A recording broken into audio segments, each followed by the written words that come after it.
Colorado's first preseason practice with Brian Howell. Brian, we figured we'd do a little collaboration after practices, kind of an instant analysis.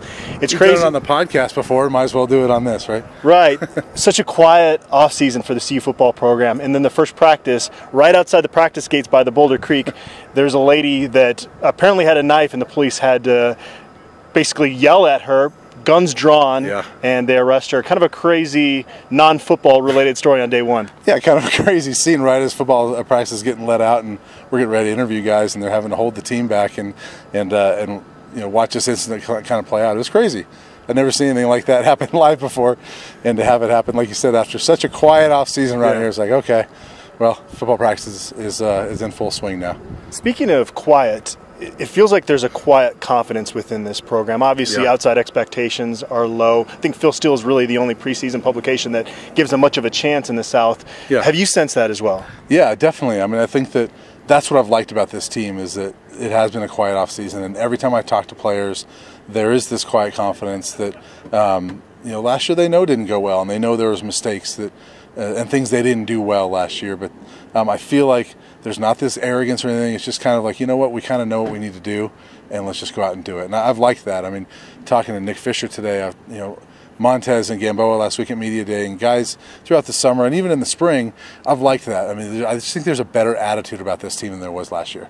We heard Mike McIntyre talk about a lot of the team building stuff they did as well.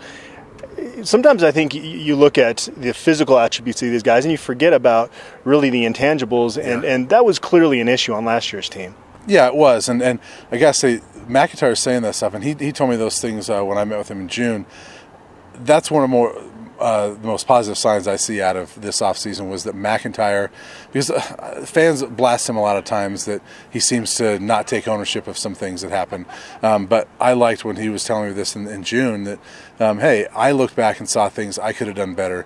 And he was telling me I'm making more of an emphasis to be there for the players. And I like that. I think that's really made an impact on the guys that I've talked to. And there's just seems to be this camaraderie that's there. And I think that's a good thing. It starts from the top, and it seems to go all the way down to the bottom. We don't get to come inside these practice gates till Saturday. Do you feel football in the air? Are you what are kind of your main takeaways from day one, even though we didn't get a chance to go behind these gates? Well, I saw guys in uniforms and helmets, so I guess it is football season. But yeah, it feels a little weird with practice starting. You're not being able to watch anything, but certainly summer's over, and last week, I had a chance to go out to Hollywood for Media Day, and that kind of starts getting things going a little bit because you've been out there before. That's kind of the kickoff of like, okay, football's right around the corner, and so you feel a little bit, and certainly not a great energy when you're standing outside the gates, but I think on Saturday it's going to be a lot of fun. And every school had their own ice cream this year. That was their theme. How did CU stack up? Well, it was a float, and it's the only one that I tried because I got to watch the figure a little bit. I can't get back up to nose tackle size anymore, but you're on the Javier Edwards plan right now. Yeah, but I've gone past Javier now. I'm kind of on the Mustafa Johnson plan now, maybe. But it was pretty good. The chip and dip root beer float with some chocolate chips in there. Can't complain.